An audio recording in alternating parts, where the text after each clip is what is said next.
Welcome to World Learning Coverage Channel. Welcome to this explainer on the journey of power. Today, we're going to trace exactly how a few drops of liquid fuel, which is essentially pure chemical potential, are violently transformed into the kinetic energy that actually propels you down the highway. So, here's our game plan. We're going to explore the anatomy of the engine, break down the famous four-stroke cycle, and look at how engineers maximize that power. From there, we'll route that energy through the transmission system, explore a few different drivetrain layouts, and then finish up with some essential maintenance and troubleshooting tips to keep everything running smoothly. All right, let's dive right into part one, the anatomy of the engine, or as I like to call it, the heart of the car. We really have to start at the absolute source of the power, which is the engine block. Think of this block as an incredibly robust fortress, literally designed to safely contain thousands of violent explosions every single minute. So, what's actually inside this block? Well, first, you have the cylinders. These are the hollow chambers where all the magic, or rather the combustion, happens. Inside those, you've got pistons pumping furiously up and down, attached to connecting rods that act as your mechanical links. Up at the top, the camshaft operates the valves, which are basically mechanical gates letting fresh air in and exhaust gases out. And right at the peak, you have the spark plugs, sitting there ready to provide that critical jolt of electricity to kick the whole thing off. But here's the catch. Having pistons violently pumping up and down doesn't actually do us much good on its own. I mean, wheels don't move up and down, right? They spin. And that is exactly where the crankshaft comes into play. It's this heavy-duty forged steel component at the very bottom of the engine. Its sole purpose is to take that linear up and down movement and seamlessly translate it into rotational motion. Okay, moving on to part two, the four-stroke cycle. We're talking about the legendary Otto cycle, first developed way back in 1876. This is the exact, perfectly timed sequence of events that generates power inside those cylinders we just talked about. Mechanics actually have a really playful way of remembering this sequence. They call it suck, squeeze, bang, blow. And honestly, it's incredibly accurate. First, you have the intake stroke, which drops the piston and sucks in a mixture of fuel and air. Next is compression, where the piston pushes back up, squeezing that mixture into a highly volatile, pressurized state. Then comes the power stroke. The spark plug fires, creating a controlled explosion that violently slams the piston back down. Finally, the exhaust stroke pushes all those burned up gases out the valve. The crazy thing is, out of those four complex steps, only that third one, the bang, actually generates any forward energy. Now, you might be wondering, why go through all four stages? Well, because a four-stroke separates its events, it gets fantastic fuel economy and burns super cleanly. That's why it's the undisputed king of passenger cars. Contrast that with a two-stroke engine, like the one you'd find in a chainsaw or a dirt bike. A two-stroke combines these steps so it can fire on literally every single revolution.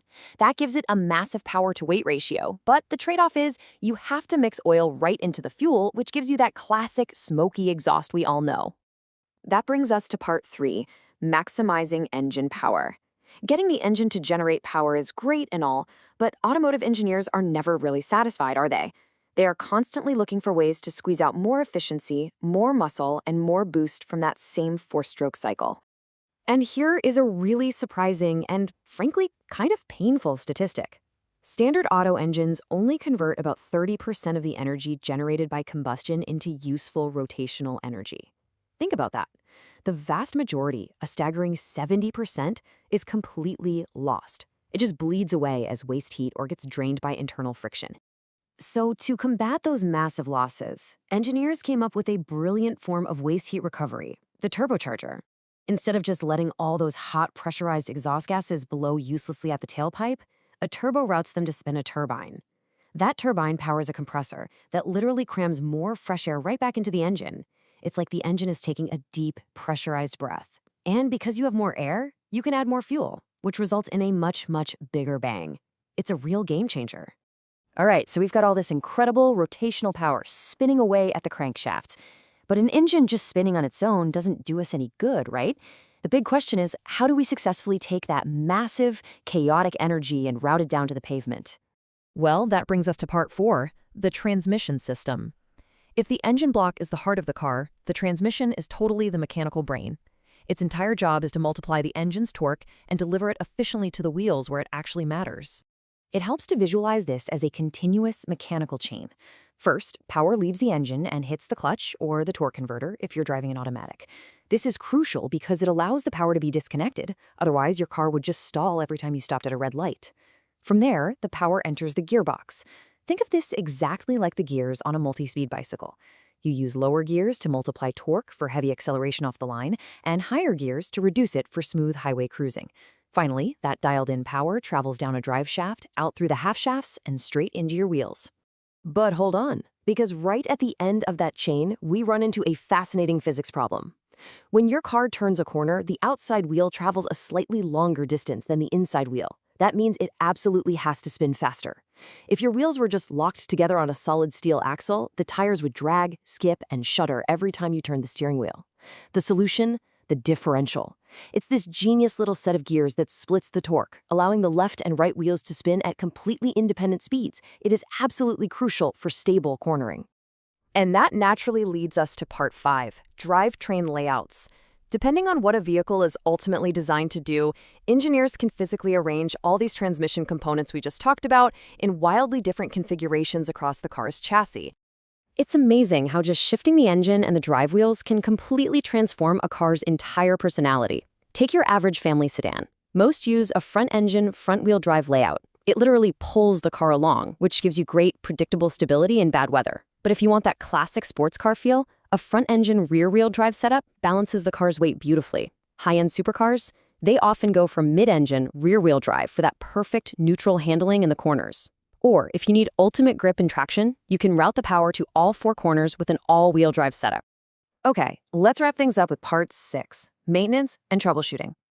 We've talked about a lot of incredibly precise mechanical components today, and all of them are dealing with extreme heat, immense pressure, and constant friction. So they absolutely require dedicated care to keep the journey going smoothly. Knowing how these mechanics work actually helps you decode what your car is trying to tell you when things go wrong. For example, if your steering suddenly feels heavy, you might just be looking at a lack of lubrication on the steering arms. If your manual gearbox starts randomly jumping out of gear on the highway, it's very likely your synchronizer rings are wearing out. High-speed shaking? That often points to a driveshaft or tire imbalance. And if you're hearing awful grinding noises, you might be dealing with worn clutch discs. It's like a giant mechanical puzzle, but now you have the pieces. But honestly, being proactive with simple habits is your absolute best defense against catastrophic wear. Changing your oil regularly is paramount. Oil is quite literally the lifeblood of your engine. It prevents metal-on-metal friction from tearing things apart. Replacing your air filters ensures the engine can breathe easily, and swapping out old spark plugs guarantees your combustion stays perfectly timed. Oh, and always use the manufacturer-recommended fuel grade. Putting low-octane fuel in a high-compression engine can cause premature ignition, engine knock, that will literally destroy your cylinders over time. So we've explored the incredible 150-year-old engineering that has literally driven human transportation forward. But it leaves us with a really provocative question to think about. As batteries get denser and electric motors rapidly take over the roads, how is this brilliant symphony of pistons and gears going to adapt? Will advanced hybrid systems keep the 4-stroke cycle alive for decades to come, or is the auto cycle finally destined for the history books? Thank you so much for joining me on this explainer, and we'll see you next time as we continue to decode the fascinating world around us.